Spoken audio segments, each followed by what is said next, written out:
बिस्मिल्लाहिर्रहमानिर्रहीम।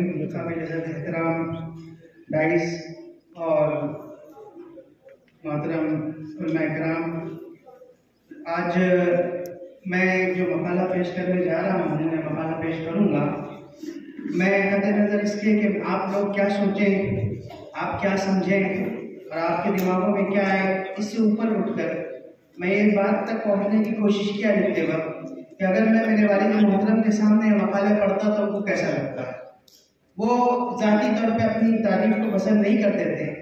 वो मिशन रसूल के आदमी थे, मोहब्बत रसूल से भरे हुए थे।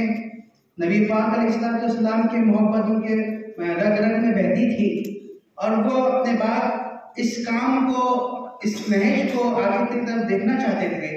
लिहाजा मैं अपने मौजू को उसी की तरफ लेकर चलता हूँ और मैंने अपनी बात की शुरुआत की मौलाना मोहम्मद याजुद्दीन फारूकी नदवी रहमतुल्लाह अलैह एक ऐसी दरवेश सिफत अबखरी शख्सियत है जिन्होंने कई तहमीयों तक इल्म व दावत, इखलास और मोहब्बत के साथ उम्मत की रहनुमाई की।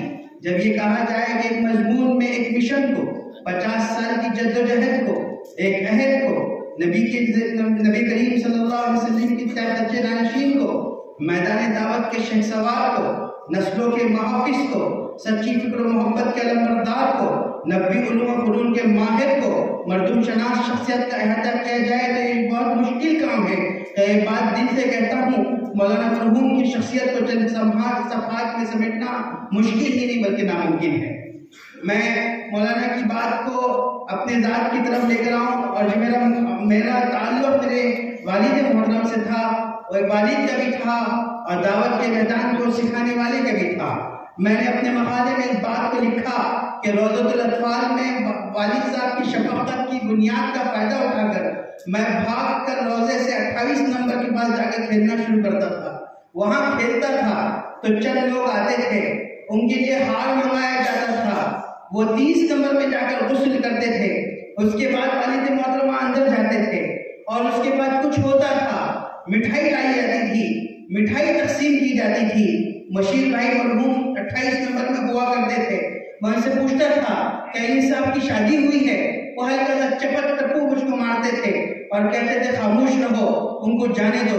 जब वहां से रवाना हो जाते तो मैं मिठाई बड़े शौक से, क्योंकि बच्चों को मिठाई पसंद होती है, बड़े शौक से खाता था। पूछता था ये क्यों आए थे? तो कहते थे कि इन्होंने जामे तौहीद पिया है।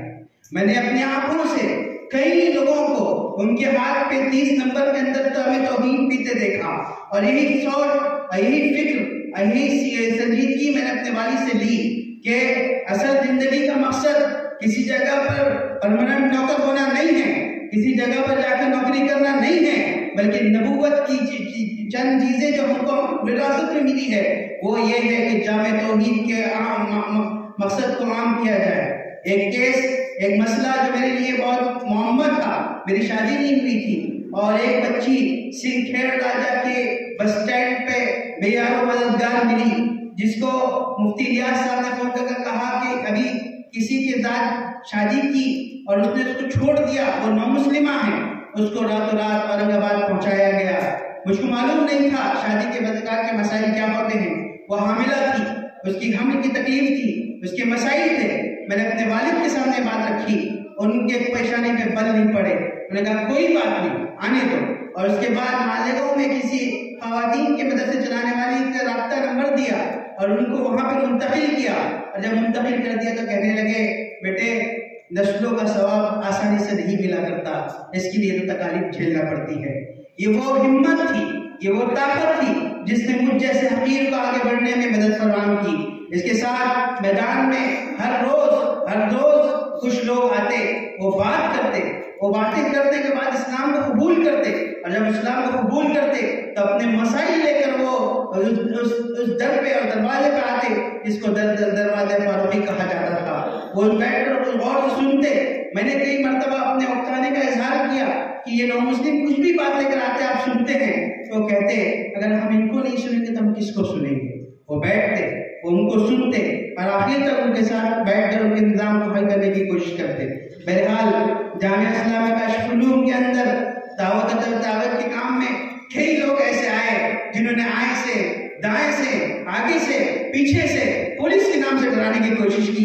और कोशिश की कि आप अगर ये काम करेंगे तो आप किसी के हत्थे चढ़ सकते हैं, लेकिन कुर्बान जाइए वालिद मोहतरम को, अल्लाह पाक उनको जज़ाए खैर दे। उन्होंने हमेशा इस बात की कोशिश की कि वो इस दावती मैदान में आगे बढ़ाए और एक आयत का तल्कीन हमेशा करते थे, या अय्युहन्नबी युबल्लिग मा उन्ज़िला इलैक व इन लम तफ़अल मा बल्लग़्ता रिसाला वल्लाहु यहसिमुका मिनन नास। अल्लाह तुम्हारे लोगों से मेरी हिफाजत कराएगा। आज तक अल्हम्दुलिल्लाह इस आयत के साथे में, इस आयत के साए में वालिद मोहतरम की शफकतों के साथ ये दौर गुजर रहा है। आने वालों का सिलसिला भी जारी है और मैं उम्मीद करता हूँ इस सिलसिला भी वालिद मोहतरम तक पहुँच रहा होगा। जज़ाकल्लाहु खैर व आखिर दावाना अल्हम्दुलिल्लाह।